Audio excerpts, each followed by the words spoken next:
School teaches us maths, science, and languages, but not how to handle mental health problems.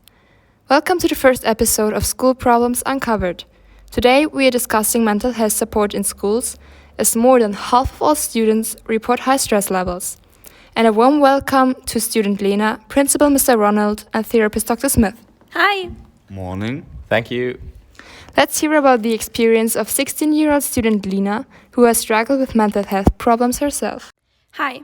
Mental health problems affect everyone, and that includes me.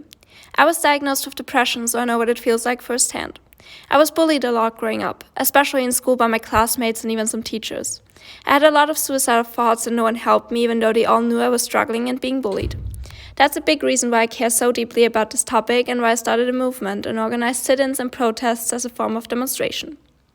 At the beginning, my school didn't really take me seriously, but now a lot has changed. And while there's still a long way to go, you can already feel the impact it has had on the students.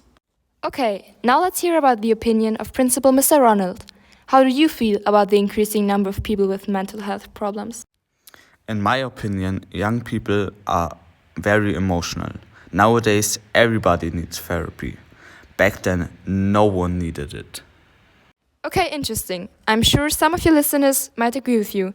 But Dr. Smith, what would you suggest doing?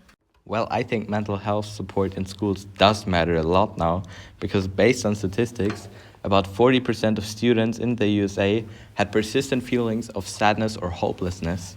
About 20% had seriously considered attempting suicide, and about 9% actually attempted committing suicide. Also, I would suggest educating students about how therapy works. First of all, we asked how the patient has been feeling lately, and then we teach them how they could handle stress in schools and so on. Also, we are not allowed to give anything away because we are legally required to keep everything to ourselves. Dr. Smith, I think that's a great idea. Schools should also offer more workshops, classes, and generally make support more accessible. Right now, the system itself is a big part of the problem. Long school hours, sometimes even longer than a workday, and a lack of control create a lot of pressure. On top of that, there are high expectations, constant comparison, and social stress. Okay, but some of you might ask themselves now, are these measures really enough, or does civil disobedience also play a role? I don't think that illegal actions could improve the situation. Of course, the legal actions change up situations, because no one will notice the ordinary actions everyone could do. You have to stand out so people can see you. You have to stir up their emotions to really make a change. Lena, I heard you are planning something concerning civil disobedience. Yeah, actually me and the members of our movement are filming a documentary right now that we will then make sure is shown in every school in this country. The movie shows what can happen if schools don't change anything. It includes scenes like skipping classes or feeling overwhelmed to reflect the reality many students face. At the end of the scene, they all stand at the edge of the building's roof and threaten to jump. Very interesting. In conclusion, mental health in schools is not something that we can ignore anymore.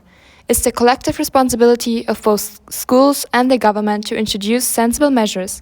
We need more conversations, understanding, and support. If you don't act, we will.